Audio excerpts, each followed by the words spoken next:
एक बहुत powerful story मैंने बहुत समय पहले पढ़ी थी। लेखक का नाम तो याद नहीं है। मैं वही आपके सामने प्रस्तुत करता हूँ। कहानी का नाम है छठी की रात। छठी की रात, किस्मत का फैसला। हिंदू माइथोलॉजी के हिसाब से छठी की रात, जिस दिन बच्चा पैदा हो जाता है, उससे छठे दिन विधाता खुद आते हैं उस बच्चे की किस्मत लिखने के लिए। तो बहुत पहले की बात है। एक राज्य में राजपुरोहित थे। उनका अभी बच्चा ही हुआ था और उस दिन जो शाम थी वो छठी की रात थी। तो राजपुरोहित बहुत उत्साहित होके विधाता की वेट कर रहे थे कि वो आज आएंगे तो इस बच्चे की किस्मत कुछ लिखेंगे।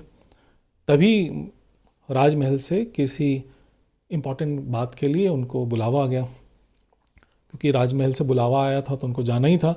तो उन्होंने अपने शिष्य को ये रिस्पॉन्सिबिलिटी दी कि आप आज सारी रात वेट करना विधाता की, और वो जब आएँ तो आप उनसे खुद बात करके इस बच्चे की किस्मत में क्या लिखा है वो पूछना, और मैं कल सुबह आ जाऊँगा तो कल सुबह आप मुझे बता देना कि इसकी बच्चे की किस्मत में क्या है।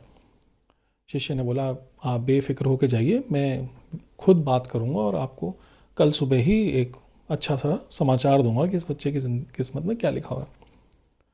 तो जी समय आया और विधाता आए। उस समय जब विधाता वहाँ से जाने लगे तो शिष्य ने बोला कि आप बताइए इस बच्चे की किस्मत में क्या है। तो विधाता ने बोला, नहीं, आप मेरे से मत पूछिए इस बच्चे की किस्मत में क्या है, कुछ बहुत अच्छा नहीं है, इसलिए मैं बताना नहीं चाहता। तो शिष्य तो हटी थे। उन्होंने अपने पैर जो सामने रख दिए विधाता जी के कि आप इस बच्चे की किस्मत बिना बताए तो जाएंगे नहीं, आप बता के जाएं।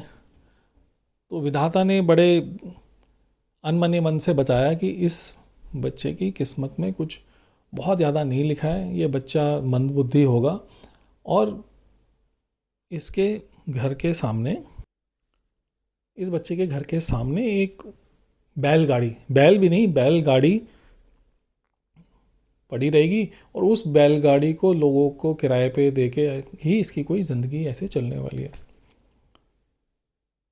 तो शिष्य तो बहुत मायूस हो गए कि कहाँ राजपुरोहित और कहाँ इस बच्चे की किस्मत में कुछ नहीं लिखा है, मन बुद्धि, और वो बोल रहे हैं कि ज़िंदगी भर ऐसे चिड़िया उड़ाते रहेंगे, कोई काम वाम नहीं रहेगा, और एक बैलगाड़ी लकड़ी का वो रह के और वो किराए वराए पे दे के उसका काम चलने वाला। अगले दिन सुबह जब राजपुरोहित आए और उनको ये पता लगा कि बच्चे की किस्मत में कुछ बहुत ज़्यादा नहीं लिखा है, तो बड़े मायूस हो गए, और मायूस होकर वो घर ही छोड़ के चले गए। अब शिष्य के पास भी कुछ उपाय नहीं था क्योंकि वहाँ गुरु नहीं थे, तो वो भी उस घर को छोड़ के चले गए। और इस तरह काफ़ी साल, 10-15-20 साल बीत गए।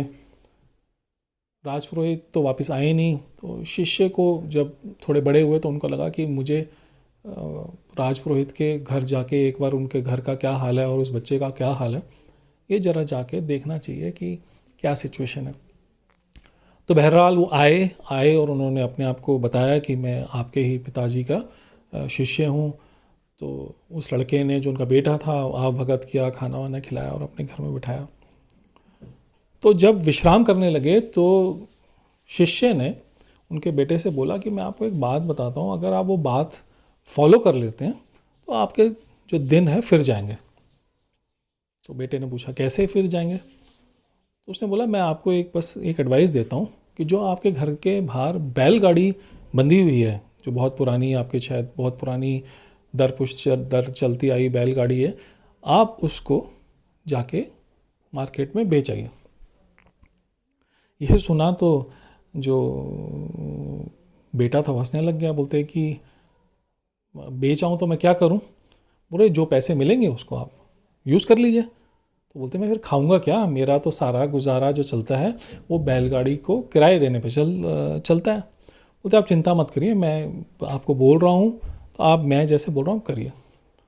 तो बहरहाल उनके जो बेटे थे उन्होंने यही ऐसे ही किया कि वो जाके जो बैलगाड़ी थी वो जाके मार्केट में जाके बेच आए, और जो पैसे मिले वो उन्होंने खर्च कर लिए और अब सो गए।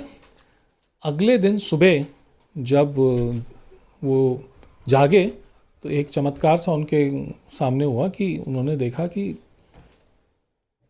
उनके घर के सामने एक नई बैलगाड़ी फिर सामने खड़ी हुई थी।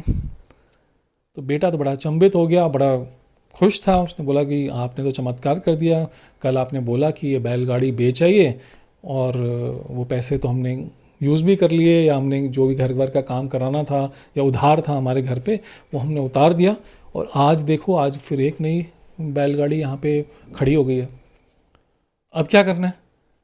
तो उस समय जो शिष्य थे उन्होंने बोला ये जो बैलगाड़ी नई आई है ना आपके पास, इसको भी जाइए और मार्केट में बेच आइए।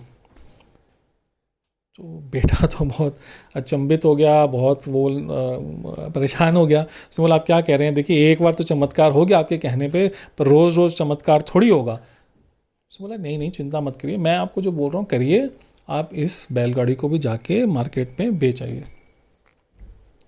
तो बेटे ने वैसे ही किया, वो दिन जाके भी बैलगाड़ी जाके बेच आए। अब दूसरे दिन भी वही चमत्कार हुआ। जब तीसरे दिन सुबह उठे तो देखा एक नई बैलगाड़ी फिर वहाँ पे खड़ी हुई है। अब इनको बात समझ नहीं आई। इन्होंने बोला कि भाई ये अब क्या हो रहा है। बोलते तुम चिंता मत करो, आज रात को अब जब ये खाली जगह है इस यहाँ पे मैं और तुम, जहाँ बैलगाड़ी रखी होती है, मैं और तुम वहाँ सोते हैं, और देखो मैं तुम्हें दिखाता हूँ कि क्या चमत्कार होने वाला है। अब रात को ये सोए, इन्होंने कंबल अपने सिर पे डाला और जाके चुपके से सो गए। जब रात की देर पहर हुई तो उस समय थोड़ी दूर से इनको कोई घंटियों की धीरे धीरे आवाज़ आके सुनाई देने लगी। इन्होंने देखा कि थोड़ी दूर से कंबल ओढ़े हुए इंसान आ रहा है, और वो एक दो बैलों के साथ बैलगाड़ी लेके आया और इनके आंगन में छोड़ के बैलों को अपने साथ वापस ले जा रहा था। तो ये दोनों उठे और पीछे से भागे और इन्होंने जाके उस कंबल वाले इंसान को जाके धर पकड़ लिया। जब धर पकड़ लिया तो वो भी इंसान बोलने लगा मुझे जाने दो, मुझे जाने दो, मुझे छोड़ो। तो बोलते नहीं नहीं छोड़ेंगे नहीं, पहले ये बताओ तुम हो कौन। तो उस इंसान ने अपना कंबल हटाया और बोला मैं विधाता ही हूँ।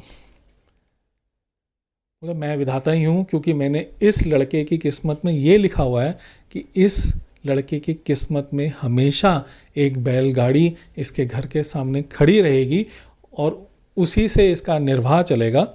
तो जब ये बैलगाड़ी बेच आता है और इसकी किस्मत में एक बैलगाड़ी है तो मुझे लाके एक बैलगाड़ी खड़ी करनी पड़ती है। और तुम रोज़ ये काम करते रहोगे, मुझे समझ आ गई है, और रोज़ मुझे जाके मार्केट से एक नई बैलगाड़ी लाके यहाँ पे छोड़ के जानी पड़ेगी। तो दोस्तों इस कहानी का एक बहुत सिंपल सा मॉरल है कि हम बहुत बार ज़िंदगी में हमें क्या मिला है उसको नहीं सोचते हैं, पर इस बारे में परेशान होते रहते हैं कि हमें क्या नहीं मिला है। अगर आप ध्यान से देखें और अपनी किस्मत में आपको क्या मिला है, कहते हैं ना काउंट योर ब्लेसिंग्स, अगर आप अपनी ब्लेसिंग्स को काउंट करने लगें तो उसी में ही आपकी एक बहुत बड़ी सक्सेस का, जो मैं बोलूँगा फार्मूला या सक्सेस की स्टोरी छिपी हुई है।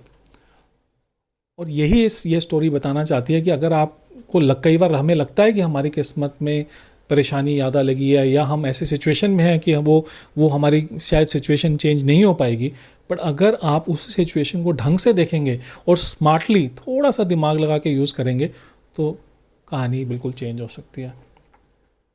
आशा करता हूँ ये कहानी आपको पसंद आई होगी। मेरा नाम